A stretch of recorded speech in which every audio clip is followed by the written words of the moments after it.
Hello বন্ধুরা, welcome back to the my channel. আজকের দেখছো ভোরবেলায় এখন আমরা সবাই উঠে দাঁত মুখ ধুয়ে সিধা চলছি স্কুল। ওকে স্কুলে দিয়ে এলাম, স্কুল থেকে দিয়ে একদম আমি একা একা বাড়ি ফিরছি। রাস্তাঘাট দেখছো কীরকম, একদম পুরো ভোরবেলা একদম পুরোপুরি ফাঁকা।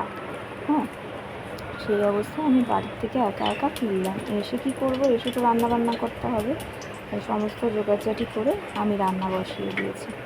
রান্নাগুলো ঝটপট করে ফেলছি, কারণ আবার এসেও খাবে। তারপরে দেখো ঘরের কাজকর্ম, কত কাপড় জামা কেচেছি, কেচে সব মিলে দিয়েছি। তারপরে আমার বর একটু কোল্ড ড্রিঙ্কস দিলে খেয়ে নিলাম, নিয়ে ওর টিফিনের জোগাড়টা করে নিলাম। ও এসে আবার খাবে, সমস্ত এসে এগুলো ও খাবে। তারপরে এই দেখো কত বাসন পড়েছে। আর রান্নাঘরের অবস্থা দেখবে, রান্নাঘরের অবস্থা এখন কী হয়ে রয়েছে। হ্যাঁ, এটা চলো ঝটপট করে বাসনগুলো মেজে নিয়ে রান্নাঘরটা সুন্দর করে গুছিয়ে দেবো। কীরকম লাগছে বলো। তারপরে এই দেখো আলমারি খুলতে না খুলতেই গায়ের মধ্যে সমস্ত জামা আমার এসে পড়লো, একদম একাকার অবস্থা। আবার কি করব, এই আলমারির সমস্ত জামা নামিয়ে আবার করে সমস্ত ভাঁজ করে গুছাতে লাগলাম। কী যে জ্বালাতন, কী বলবো। দেখো আলমারিটা পুরোপুরি পরিষ্কার করে দিয়েছি, ভালো লাগছে না। তারপর চলে গেলাম ওকে স্কুল দিয়ে আনতে, নিয়ে চলে এলাম। খুব রোদ দিয়েছিল জানো তো, ওই ছাতা মাথায় দিয়ে আসছে। তারপর ফেরার সময় বাজার করে নিয়ে এলাম, কী এনেছি দেখেই না। তারপরে এই যে এসব স্কুল ড্রেস পিস ছাড়ালাম, ছাড়িয়ে নিয়ে ও খেলো। খেয়ে তারপরে এই দেখো স্কুল ড্রেসগুলোকে কেচে ধুয়ে আবার মেলে দিয়েছি। দেওয়ার পরে ওকে স্নান করিয়ে দেখো পড়তে বসিয়ে দিয়েছি। পড়ুক।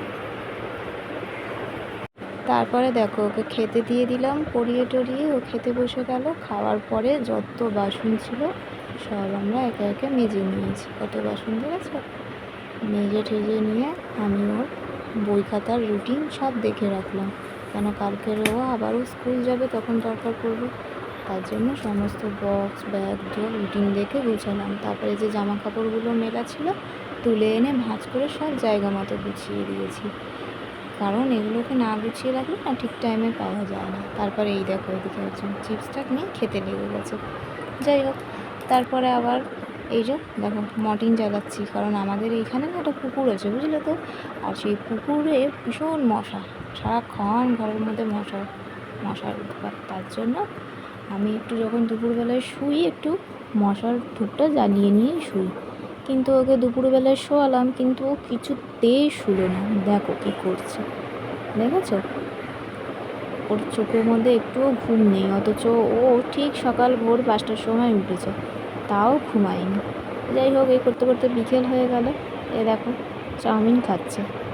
চাউমিন খাওয়ার পর আমি একটু গেলাম রান্নাঘরে, গিয়ে দেখো ভাত করছি। হ্যাঁ, দুপুরের ভাতটা দুপুরে, সকালের ভাতটা সকালে, এরকম করেই রান্না হয়। আর এই যে খেতে বসে গেলাম আমরা দুজনে। আমরা একটু তাড়াতাড়ি খেতে বসে যাই। খেটে নিয়ে দেখো কত বাসন পড়েছে। রাত্রির সমস্ত বাসন কুসুন আমি রাত্রিবেলায় মেজে রাখি। মেজে ঠেজে নিয়ে ভালো করে বিছনা করে টান করে শুতে চলে এলাম। তাহলে আজকের মতন এখানেই টাটা, ভালো থেকো।